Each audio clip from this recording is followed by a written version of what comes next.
What is the value of this. यहां पे अगर आप ध्यान से देखेंगे तो जो ऊपर के न्यूमरेटर है वो आपको एपी में दिखेंगे 135, इन सबका जो डिफरेंस है वो बराबर है, दैट मीन्स ये क्या है, अर्थमेटिक प्रोग्रेशन। लेकिन अगर आप ये हाफ, 1/4, 1/8 इस तरीके से इन टर्म्स को देखेंगे तो ये आपको जो है वो जीपी में दिखेंगे, बिकॉज इनका जो कॉमन रेशियो है वो बराबर है। कॉमन रेशियो कैसे निकालते हैं, तो जैसे दूसरे वाले टर्म को अगर आप पहले वाले टर्म से डिवाइड करेंगे तो आपके पास आ जाएगा हाफ के बराबर, और सेम तरीके से अगर आप तीसरे वाले टर्म को दूसरे वाले टर्म से डिवाइड करेंगे तो ये भी आ जाएगा हाफ के बराबर है। इसका मतलब जो कॉमन रेशियो है वो कितना हो गया, वो हो गया हाफ के बराबर।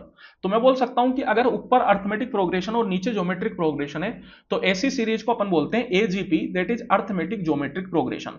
इनको सोल्व करने का एक सीधा सिंपल सा तरीका होता है, इस पूरी सीरीज को आप एस के बराबर मान लीजिए, एस मतलब सम जिसकी वैल्यू अपन को निकालनी है, तो ये हो गया half plus 3/4 plus 5/8 and so on till infinity. 5/8 के बाद जैसे अगर अपन देखें तो क्या आएगा, 7/16 आएगा, ऊपर दो दो का डिफरेंस और नीचे जो है डबल होता जाएगा, तो ऐसे करके ये इंफिनिटी तक जा रहा है। तो अब यहां पे देखिए होता क्या है, सबसे पहले जो कॉमन रेशियो है उससे अपन इस पूरी सीरीज को दोनों साइड मल्टीप्लाई कर देते हैं। तो कॉमन रेशियो कितना आ रहा था, हाफ आ रहा था, तो दोनों साइड आप हाफ से मल्टीप्लाई कर दीजिए, तो ये बन गया s/2।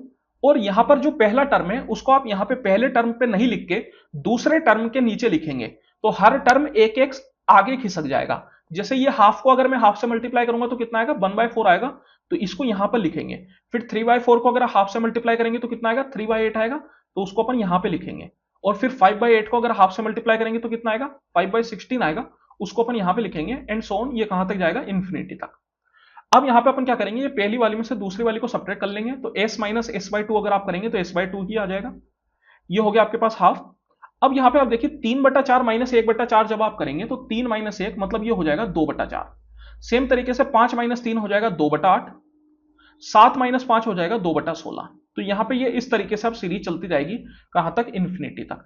तो s/2 इक्वल टू आ गया अपने पास हाफ प्लस, यहां पे मैंने 2 अगर कॉमन ले लूं तो ये 1/4 प्लस 1/8 प्लस 1/16 ये अपने पास हो गई ज्योमेट्रिक प्रोग्रेशन, अभी अभी अपन ने देखा। और इनका कॉमन रेशियो क्या होएगा, तो कॉमन रेशियो हो जाएगा अपने पास हाफ के बराबर। तो यहां पे ये जो सीरीज अपनी चलेगी ये इंफिनिटी तक जा रही है, और इंफिनिटी तक जो ज्योमेट्रिक प्रोग्रेशन जाती है उसका सम निकालने का डायरेक्ट फॉर्मूला होता है a/1 - r, जहां पर a हो जाता है आपका फर्स्ट टर्म, ये 2 लेने के बाद, कॉमन लेने के बाद जो फर्स्ट टर्म है वो 1/4 बन गया, और r हो जाता है कॉमन रेशियो जो कि आ रहा था 1/2 के बराबर। तो देखिए अगर आप इसको सोल्व करेंगे तो ये नीचे में हाफ और ये कैंसिल आउट होके हाफ प्लस 1 दैट इज 3/2 आ जाएगा। तो यहां पे अगर मैं s की बात करूं तो s कितना हो गया, 2 से 2 कैंसिल आउट दैट इज 3। तो जो इस पूरी एजीपी का सम है वो आ जाएगा 3 के बराबर, ऑप्शन नंबर 3।